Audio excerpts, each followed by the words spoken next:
Continuamos con la investigación universitaria responsable y vamos a pasar a ver, una vez que sé que tengo que presentar mi proyecto y que sé en qué comité tengo que presentarlo, o bien sé que tengo que preguntar en el comité de la universidad si tengo que presentarlo allí, vamos a ver quién tiene que presentarlo, qué es lo que hay que presentar y qué es lo que se va a evaluar. ¿Quién tiene que presentar el proyecto?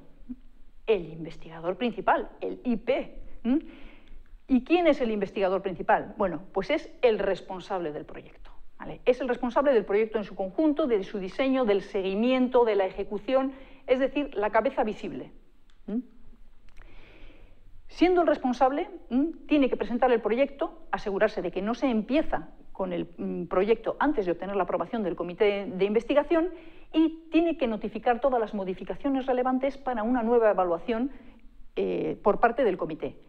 A su vez, es responsable del seguimiento, aunque el comité lo tiene que supervisar, el investigador principal, que es el que tiene contacto directo con el proyecto, tiene que paralizar, si es preciso, el proyecto cuando aparecen de manera temporal o incluso de manera definitiva, si aparecen desvíos significativos del protocolo, habría que presentarlos al comité para nueva evaluación y momentáneamente paralizar, o bien si aparecen incidentes, especialmente si aparecen incidentes de seguridad.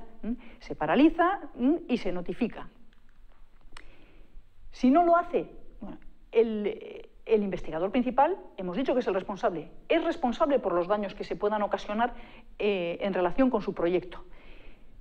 ¿No hay un seguro que cubra esto? Sí, sí hay un seguro, pero si excedemos los límites del seguro, el propio investigador principal, junto con la institución, responden solidariamente por los daños que se hayan producido. Luego, hay que pensar que hay que cumplir con las obligaciones.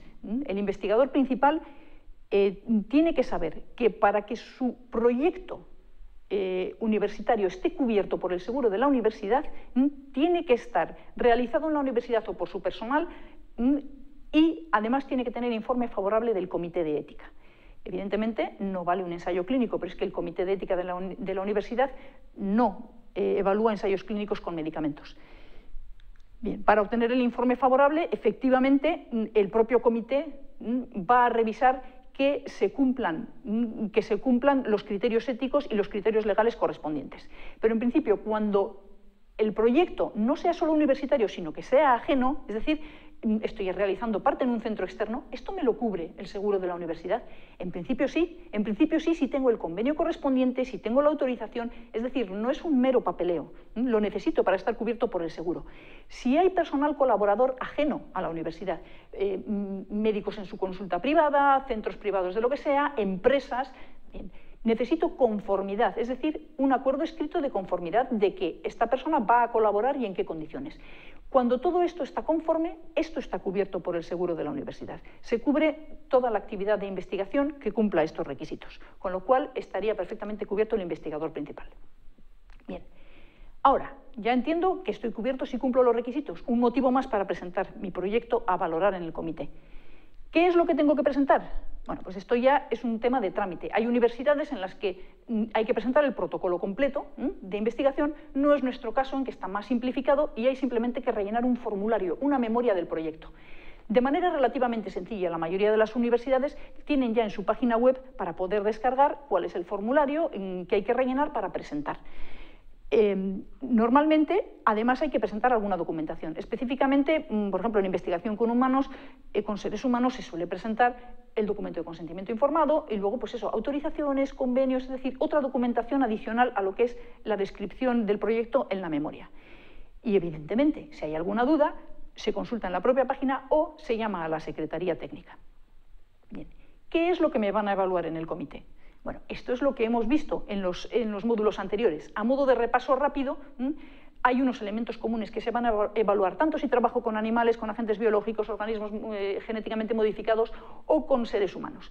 En todos los casos, todos los comités van a valorar el valor social, es decir, la justificación del proyecto, competencia y cualificación del personal que va a llevar a cabo el proyecto, adecuación de las instalaciones, la metodología, como siempre, el diseño tiene que ser adecuado para ser éticamente científica y éticamente aceptable, y el cumplimiento de documentación. Y luego, dependiendo de si estoy hablando de animales o de agentes biológicos, hay otros requisitos específicos. En el caso de animales, recordemos, de forma muy somera las 3 R's, y para verlo con más detalle, hay que consultar el módulo 4, está muy regulado la investigación con animales, lo mismo que los temas de bioseguridad, si investigo con agentes biológicos, organismos genéticamente modificados, principios de precaución, prevención, información y toda la normativa de bioseguridad.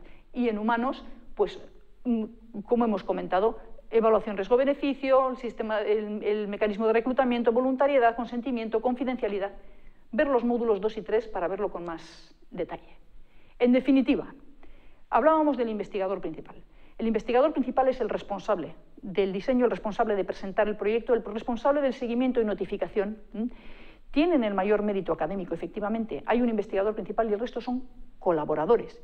Pero, visto lo visto, quizá está justificado su nivel, en base a su nivel de responsabilidad.